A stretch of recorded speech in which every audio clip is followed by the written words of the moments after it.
नुतं तरेण्यं प्रेत्याद्यं प्रणतपालभवाद्विपोतं वन्दे महापुरुषं ते चरणारविन्दं त्यक्त्वा तुजोपिततुरेतितराजलक्ष्मीधरमिट्यार्यपचतां यद्गादरेण्यं मायामृगदयेतितमन्वधावत् वन्दे महापुरुषं ते चरणारविन्दं वन्दे विभूतितकरानवनीरदावात् पीताम्बराधरणबिम्बफलाधरोष्टात् पूर्णेन्दुतुन्दरमुखादरविन्द्रनेत्रात् कृतनाति किमपि तत्त्वमहं न जाने कृत्स्नत्वदीयपङ्कजपञ्जरान्ते अद्यै विततु मानसराजन् प्राणप्रयाणतमयेकप्रभातपित्तौ कण्ठावरोधनं विदोत्मरणं कुतस्ते नारायणं नमस्कृत्य नरश्चैव नरोत्तमं देवीं सरस्वतीं व्यासं ततो जयमुदीरयेत् अज्ञानान्तिरान्धस्य ज्ञानाञ्जनशलाकया चक्षुर्मीलितं येन तस्मै श्रीगुरवे नमः। जय जय राधा रमण जय जय नवल किशोर जय गोपी चित्तचोर प्रभु जय जय माखन चोर भक्त भक्ति भगवंत गुर चतुर बपु नाम एक इनके चरण बंदन किए विघ्ननाथ अनेक कृतनाय वासुदेवाय देवकी नंदनाय च नंदगोप कुमाराय गोविंदाय नमो नमः। कृतनाय वासुदेवाय हरये परमात्मने प्रणतक्लेशनाथाय गोविंदाय नमो नमः। बोले वृंदावन बिहारी लाल की जय हो। भागवत भगवान की जय। सुखदेव महाराज की जय हो। उमापति महादेव की जय हो। पवन सुत हनुमान की जय हो। समस्त आवाहित मंडल देवी देवताओं की जय हो। जय जय सीताराम जय जय राधे श्याम। परम मंगलमय परात्पर अकारण पौर्णालय भक्त वांछित कल्पतरो विदिंगित पीतांबर धारी बालकृत भक्ति कृपा आज चतुर्थ दिवस पर भगवान की अनेक लीलाओं का वर्णन होगा। सायंकालीन सभी भगवान के किन जन्मोत्सव बड़े धूमधाम से मनाएंगे, क्योंकि आज कथा कुछ देर तक चलेगी। इसलिए मातृशक्तियां एवं भक्तों से बार बार आग्रह है कि जीवन को एक बार मिलता मानव शरीर और मानव शरीर में भी भागवत भगवान की कथा श्रवण करने के लिए बड़े भाग्य से मिलता है।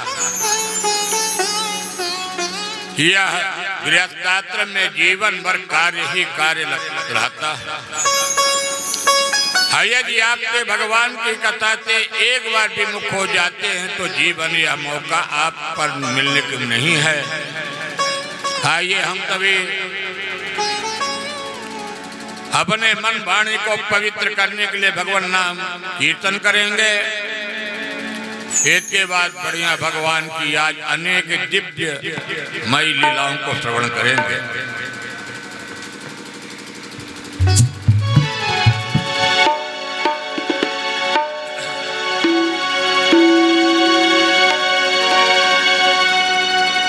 श्री राधे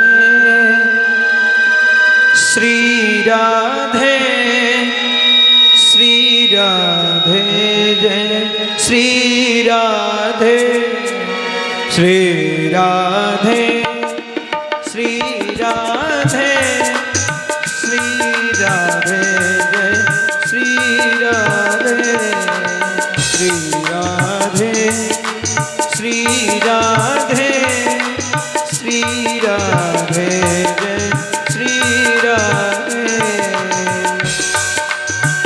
श्री राधे जय श्री राधे श्री राधे जय श्री राधे श्री राधे जय श्री राधे श्री राधे जय श्री राधे श्री राधे श्री राधे श्री राधे जय श्री राधे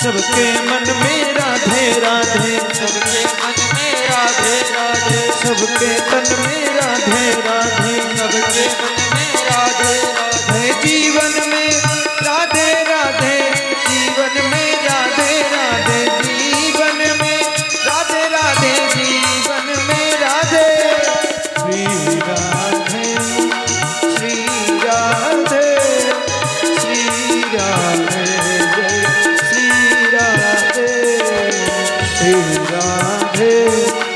श्री राधे श्री राधे जय श्री राधे राधे श्याम श्याम श्याम सीता राम राम राम राधे श्याम श्याम श्याम सीता राम राम राम राधे श्याम श्याम श्याम सीता राम राम राम राधे श्याम श्याम श्याम सीता राम राम राधे श्याम श्याम श्याम राधे श्याम श्याम श्याम राधे श्याम श्याम श्याम राधे श्याम श्याम श्याम सीता राम राम राम राधे श्याम श्याम श्याम श्री राधे श्री राधे श्री राधे जय श्री राधे श्री राधे बोलो श्री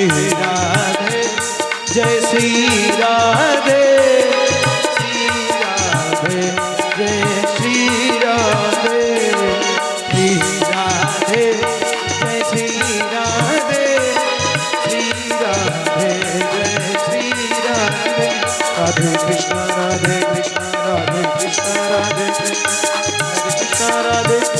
राधे कृष्णा राधे कृष्णा राधे कृष्णा राधे कृष्णा राधे कृष्णा राधे कृष्णा राधे कृष्णा राधे कृष्णा राधे कृष्णा श्री राधे श्री राधे श्री राधे श्री राधे जय श्री राधे जय श्री राधे जय श्री राधे जय श्री राधे।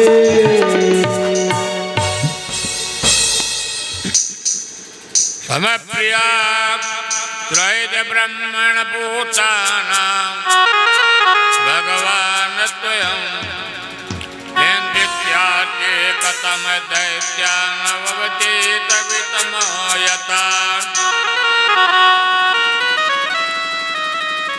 महाराज परीक्षित जी सुखदेव जी से एक जिज्ञासा बड़ा सुंदर प्रश्न करते, कोई तर्क नहीं करते। महाराज परीक्षित जी कहते, मेरे मन में प्रभु एक जिज्ञासा है, मैं आपसे इसलिए पूछ रहा हूं। परमात्मा की दृष्टि एक जैसी होनी चाहिए। भगवान अपने भक्तों को बचाते हैं और दैत्यों को मारते हैं, ऐसा क्या?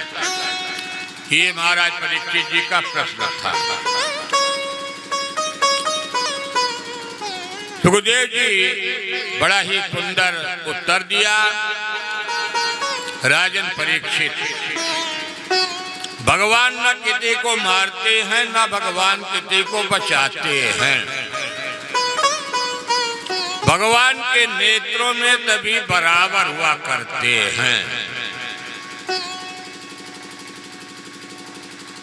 इसलिए प्रभु का नाम है समदर्शी।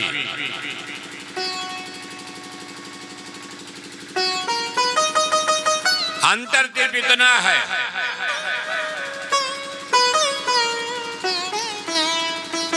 कि जो भगवान के भजन करते हैं दोनों अपने अपने मुक्ति प्राप्त करने के लिए करते हैं। सुखदेव जी कहते हैं, राजन परीक्षित, मैं आपको एक सुंदर कथा सुना रहा हूं। जब आपके पितामह महाराज युधिष्ठिर जी राजसूय यज्ञ करने वाले थे और उस महाभारत काल के बाद जब राजसूय यज्ञ करते हैं तो आप कोई भी यज्ञ करेंगे तो यज्ञ का प्रथम अधिष्ठाता कौन होगा? यज्ञ का आचार्य। यदि आपको कथा श्रवण करना है उसके आप अधिष्ठाता बनाते हैं, यानी अपने गुरु जी को बुलाए या जिसको भी विद्वानों को बुलाए, अधिष्ठाता होता है। इसी तरह से कोई भी तो काम होगा, बड़े बड़े यज्ञ इत्यादि होंगे, उनके भी यज्ञ के संचालन करने के लिए अधिष्ठाता की आवश्यकता है।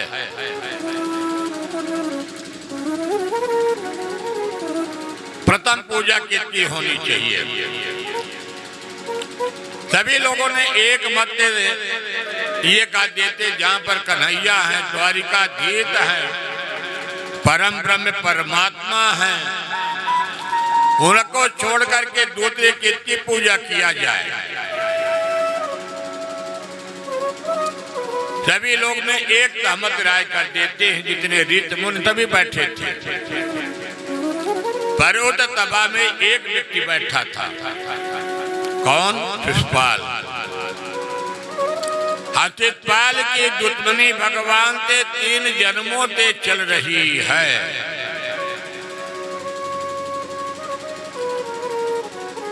एक जन्म नहीं, 3 जन्म थे। ये आखिरी है शिशुपाल का। शिशुपाल उद तबासत में खड़े होकर के और भगवान का विरोध किया है। कहा जिसके न जाति का पता न खानदान का पता, जिसके माता पिता का पता नहीं, जिसके परिवार का पता नहीं, और आप लोग उसकी पूजा करने की बात को रख रहे हैं।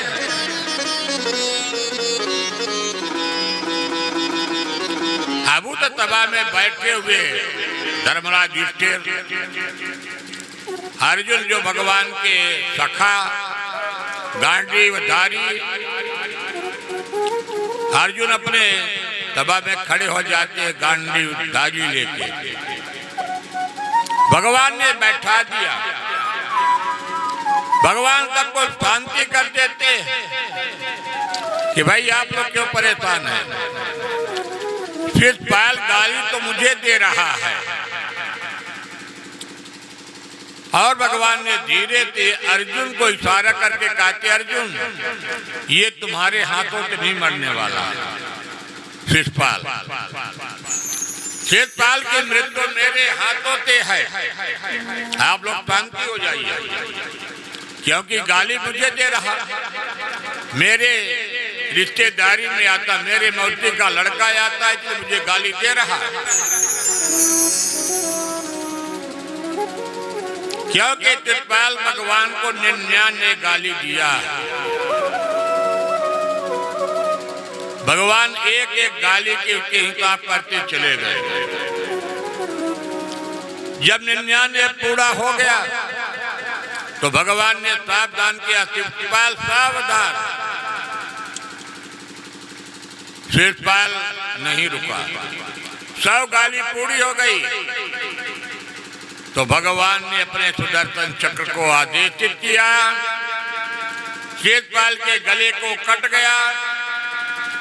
शिषपाल के शरीर से एक ऐसे दिव्य ज्योति निकलती है और वह दिव्य ज्योति जाकर के भगवान के शरीर में विलीन हो जाती है। इसको क्या कहते हैं? सायुज्य मुक्ति। पुनः जन्म नहीं होता, पुनर्जन्मम पुनर्मरणम जठरी जठरे स्नानम वाली उसकी बंधन मुक्ति मिल जाती है। ऐसे परमात्मा ने आज शिषपाल को सायुज्य मुक्ति दिया। सभी लोग देखते देखते बड़े आश्चर्यचकित थे कि भगवान को गाली दे करके यह शिषपाल अपनी मुक्ति को प्राप्त कर लिया। सुखदेव जी कहते हैं, राजन परीक्षित, कोई भगवान को सखा मान करके ही भजन करता है, कोई भगवान को शत्रु मान करके भजन करता है, पर दोनों का मार्ग एक है।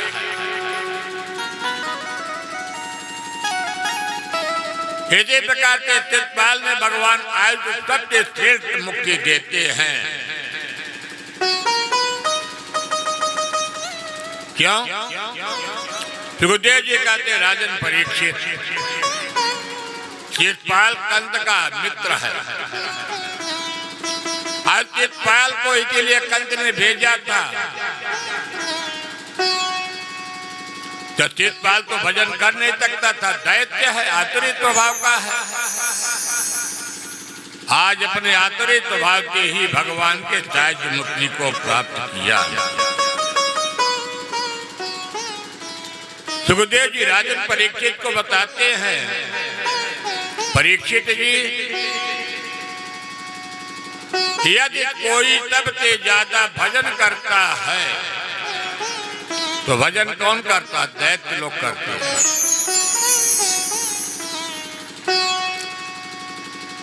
पर नारायण का भजन दैत्य लोग नहीं करते।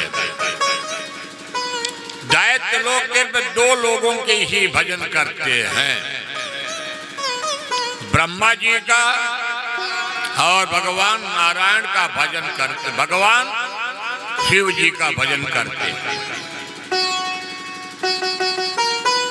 ब्रह्मा जी से वरदान मिलता है,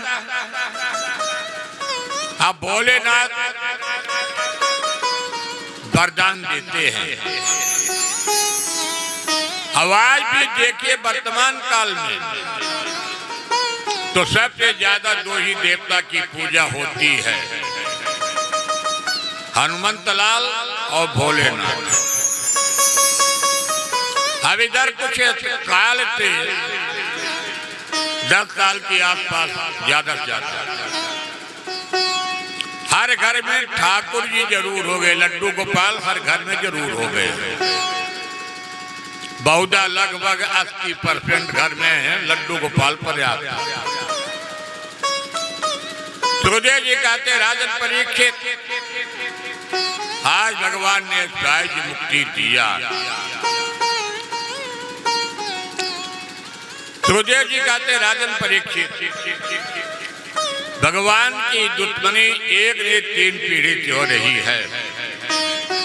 यही चित्पाल दंतवक्र था, यही कंस, रावण, कुंभकर्ण। तो भगवान ने रामावतार में, त्रेता अवतार में जन्म लेकर के रावण कुंभकर्ण को ही भगवान ने समाप्त किया। सुखदेव जी कहते राजन परीक्षित, आज भगवान ने सबसे ज्यादा किसी को मुक्ति दिया है तो शिशुपाल को सहज मुक्ति दिया है। सुखदेव जी कहते राजन परीक्षित, एक तो शिशुपाल का बहाना है,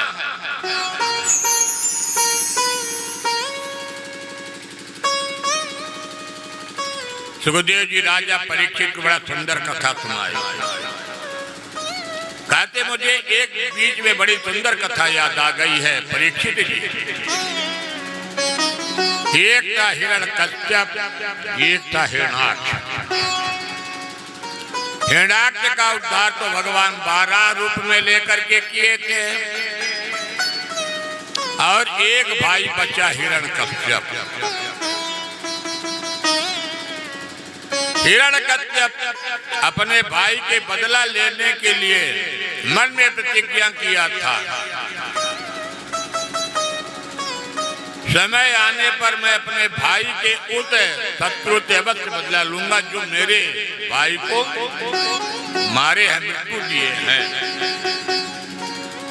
सुखदेव जी कहते राजन परीक्षित,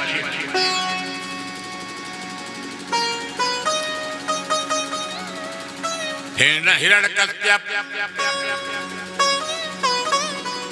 अपने बाहुबल के कारण त्रैलोक्य विजयी हुआ है।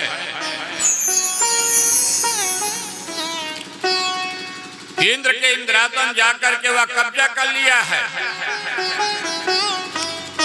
और इंद्र इत्यादि परेशान हो जाते हैं कि प्रभु, क्योंकि देवताओं को सबको बंदी बना लिया, सबको सेवा में लगा दिया हिरण्यकश्यप। परंतु देखिए भगवान में एक विशेषता है, भगवान कभी भी सीधे नहीं आते हैं।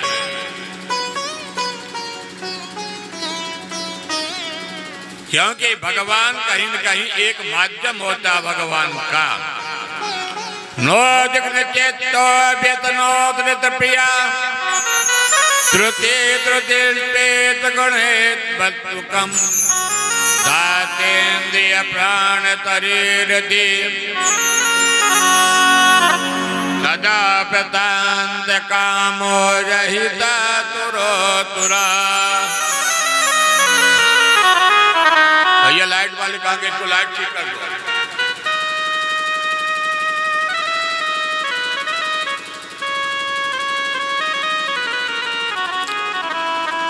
तो भगवान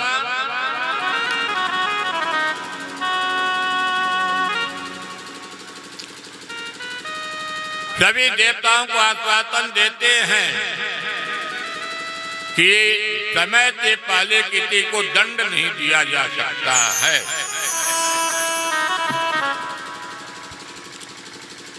कोई कार्य आपके लिए समय से पहले नहीं हो सकता। सुखदेव जी कहते राजन परीक्षित, भगवान ने समझाया है कि एक दिन समय आएगा और समय आने के बाद हिरण्यकश्यप का भी उद्धार होगा।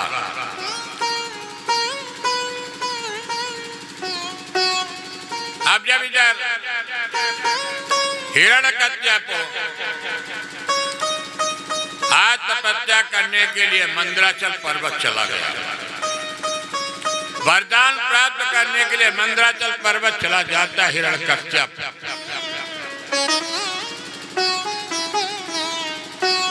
इधर देवराजेंद्र ने मौका मिला और देवराजेंद्र ने मौका देते ही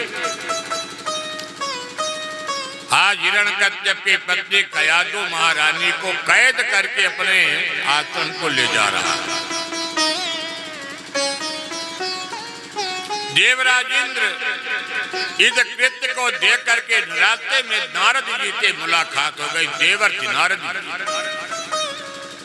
नारद जी कहते हैं, इंद्र ये बताइए कि आपकी दुश्मनी कितने है? ये तो कयाधु के नहीं, ये हिरण्यकश्यप की पत्नी है। और दूसरी बात, इसके पेट में जो जीव पल रहा है, भक्त भगवान नारायण का भक्त पल रहे हैं, इसको आप मारने के अधिकारी भी नहीं, दंड देने के अधिकारी भी नहीं है। सुखदेव जी कहते, राजन परीक्षित, देवव्रत नारद जी अपने आश्रम में कयाधु को लेकर जाते हैं। कयाधु से कहते हैं, महारानी आप मेरे आश्रम में आराम से रहिए, जब तक आपका पति वरदान लेकर के तपस्या करके नहीं लौटते हैं तब तक आप मेरे आश्रम में रुकिए।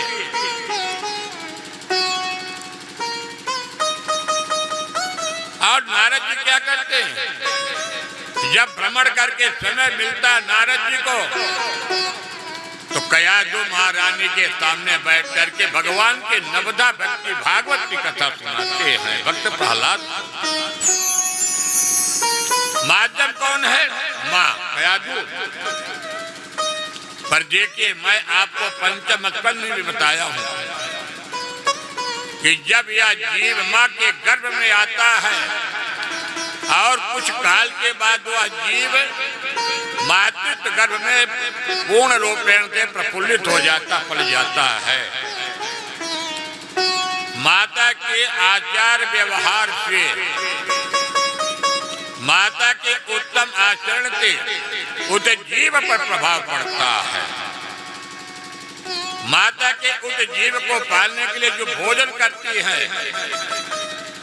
उस जीव के ऊपर प्रभाव पड़ता है। जब वही जीव अच्छे संस्कार मातृत्व गर्भ में मिल जाता है और वही जीव आकर के जब इस मृत्यु लोक में आता है, उसका माँ के गर्भ काल का प्रभाव इस मृत्यु लोक में प्राप्त होता है। आए थे हमारे परम भक्त कौन है? प्रहलाद जी, जो मातृत्व गर्भ में रह करके भगवान के नवदा भक्ति की भागवत भगवान की कथा को सुन लिया, परंतु माँ ने नहीं सुना। माँ तो कांते भूल गई। क्यों? माँ ने तो अपने पति के चिंता में बैठी, चिंतन में नहीं बैठी, चिंता में बैठी हैं कि मेरे पति कयाधु चिंता करती कि मेरे पति कैसे तपस्या कर रहे, कब आएंगे, कब उनसे मिलन होगा। अब यह विशेषता देखिए, आप भक्त प्रहलाद मातृत्व गर्भ में चिंतन करते हैं देवर्षि नारद के भागवत कथा से, और उन्होंने चिंतन इसलिए करते कि कब मुझे माँ के गर्भ से बाहर आएंगे और कब बाहर आकर के इस नवदा भक्ति के माध्यम से मुझे प्रभु का दर्शन मिलेगा। अंतर दो होता, चिंता और चिंतन। समय आया क्योंकि जिसका मन एक बार कनेक्शन प्रभु कन्हैया के चरणों में जुड़ जाता है, वह जल्दी कनेक्शन नहीं टूटता। भक्तवृंदो, भगवान कृष्ण के इतनी बड़ी महिमा, इतनी बड़ी गुण है कि यदि आपका एक बार भगवान के पूजा में, भगवान के कथा में किसी में कनेक्शन जुड़ जाता है, तो भगवान आए उस जीव को पकड़ते जैसे चुंबक अपने लोहे को पकड़ता है, और भगवान अपने भक्त को नहीं छोड़ते। हिरण्यकश्यप लौट करके जब आश्रम से आया, वरदान लेकर के ब्रह्मा जी का गया। देवर्षि नारद जी ने कहते हैं, राजन आपकी पत्नी मेरे आश्रम में सुरक्षित है, और कयादू को ला करके ही आज अपने आश्रम में आ जाते हैं हिरण्यकश्यप। सुखदेव जी कहते हैं, राजन परीक्षित जब समय आया, आज भक्त प्रहलाद का जन्म हुआ। अब भक्त प्रहलाद जी जन्म काल से ही देखने में छोटे बालक हैं, पर उनका कनेक्शन तो प्रभु नारायण के चरणों में जुड़ चुका है। जब भक्त प्रहलाद जी बड़े हो गए, यानी 4 या 5 वर्ष के हो गए, तो भक्त प्रहलाद जी को शिक्षा देने के लिए हमारे यहाँ गुरुकुल की परंपरा पहले भी था, आज में अनाथ काल से है, पर हमारे यहाँ गुरुकुल की विशेषताएं क्या है। आज मोहल्ले मोहल्ले में स्कूल खुल गई है। अब पहले आश्रमों में स्कूल हुआ करते थे, गुरुकुल में स्कूल हुआ करते थे, और वो तो गुरुकुल को कौन चलाते थे? हमारे जो बड़े बड़े राजा होते थे। इस तरह से शुक्राचार्य जी देवताओं के विरोधी पार्टी के हैं। देवताओं के गुरु बृहस्पति महाराज जी और दैत्यों के गुरु बाबा शुक्राचार्य हैं, दोनों भाई भाई। चिलान बटन 12 हो गया था, तो जो ज्यादा मजबूत और ज्यादा पैसे वाले हैं उनके चेले कौन हो गए? हिरण्यकश्यप इत्यादि के शुक्राचार्य गुरु जी हो गए। अब बृहस्पति महाराज जी शांति प्रकृति के थे। समय आया, बालक का एडमिशन हो गया गुरुकुल में। शुक्राचार्य जी के लड़के का नाम है दंड और अकर्म, और दंड कर्म के आश्रम में जाकर के गुरुजी बच्चों को शिक्षा दीक्षा देना शुरू किया। आज भी हमारे यहाँ भारतीय प्राचीन परंपराएं हैं। अब तो परिवर्तन हो गया। आने पहले भी बड़े बड़े जो हमारे वाराणसी है या वृंदावन है, यहाँ के विद्यार्थी कॉलेज के अलावा घर में भी पढ़ना चाहते, बिना ट्यूशन बिना पैसे, तो गुरुजी पहले पढ़ाते थे। अब तो हवा का परिवर्तन हो गया, समय का परिवर्तन हो गया। भक्त प्रहलाद जी तो स्वयं पढ़े हैं, गुरुजी कौन सा पाठ पढ़वा रहे हैं, भक्त प्रहलाद जी के पल्ले नहीं पड़ रहा है। क्योंकि भक्त प्रहलाद जी के प्रथम गुरु कौन है? देवर्षि नारद जी। तो नारद जी ने बड़ा ही सुंदर कथा सुना दिया था, नवधा भक्ति। श्रवणम कीर्तनम प्रीतनोत्मरण पद सेवनम अर्चनम वंदनम निवेदनम। ये नवदा भक्ति है। पहला श्रवण, भगवान की 9 प्रकार की भक्ति होती है। जैसे आज आप लोग बैठे निरंतर 4 दिन हो गया, भगवान की कथा को श्रवण करना और कथा को श्रवण करके चिंतन करना, वाली भक्ति। दूसरी भक्ति होती भगवान की कीर्तन, क्योंकि कीर्तन में इतनी ताकत होती है कि यदि अच्छी कीर्तन जम जाती है तो जंगल के शेर भालू भी जाकर के खड़े हो जाते हैं और भगवान के सुंदर कीर्तन को श्रवण करते हैं। ये कीर्तन में ताकत है। कीर्तन से जाकर के आदमी के जीवन बदल जाती है। कीर्तन में इतनी बड़ी ताकत। तीसरा स्मरण, किसी भी परिस्थिति में रहो, चलते फिरते उठते बैठते अपने मन में राधा माधव को कभी मत भूलो। जैसे गोपियां वृंदावन की क्या थी, कोई पढ़ी लिखी नहीं थी, पर गोपियों ने अपने हर कार्य को करते थे, पर उनका मन कन्हैया की चोर में लगा रहता और अंत में क्या आता, अर्चन बंधन। जैसे भगवान के आप प्रतिदिन पुष्पांजलि इत्यादि करते हैं, भगवान को ये नवधा भक्ति है। भक्त प्रहलाद जी को गुरु जी कुछ पढ़ाते, पाठ नहीं पढ़ पाते हैं।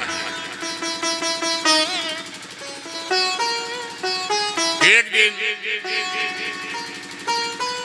कुछ समय बीता और पिताजी आए, गुरुकुल में आकर के हिरण्यकश्यप अपने पुत्र को बुलाया।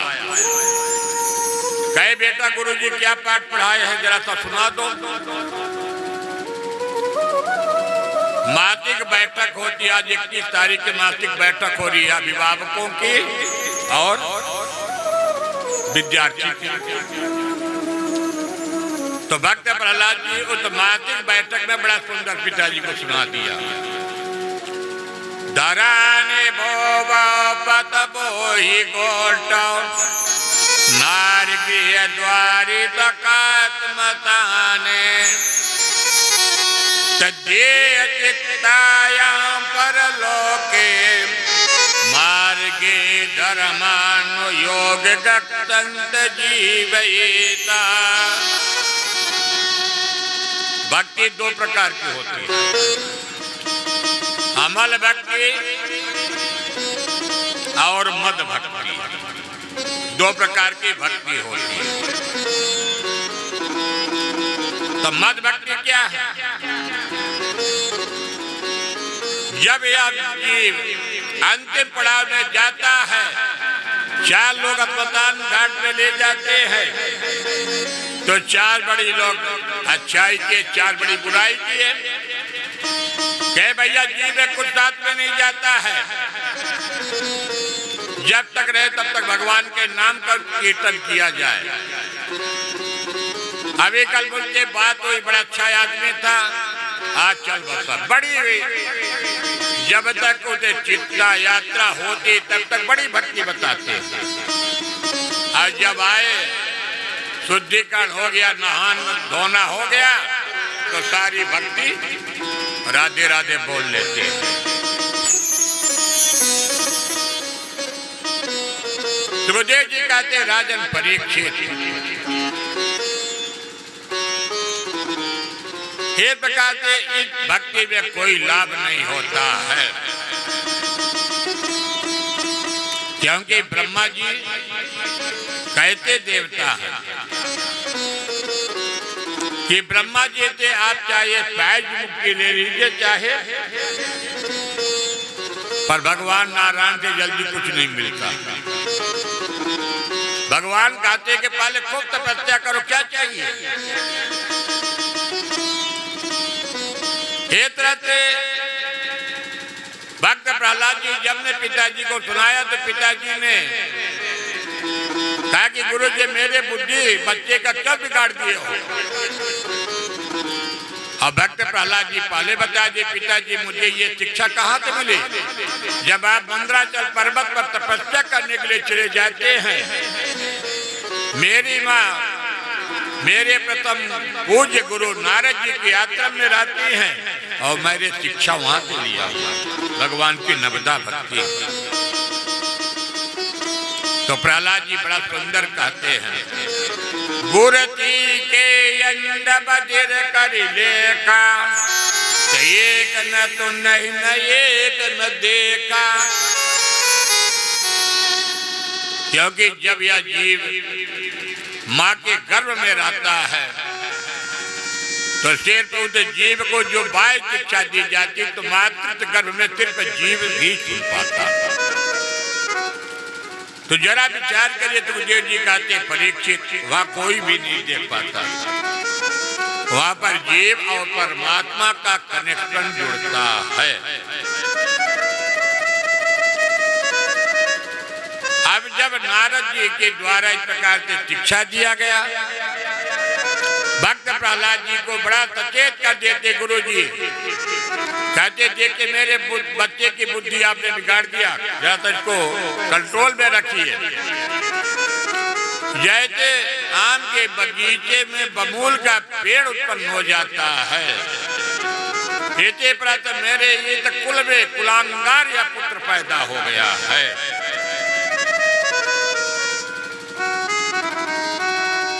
भक्त प्रहलाद जी के ऊपर कोई अंतर नहीं पड़ता।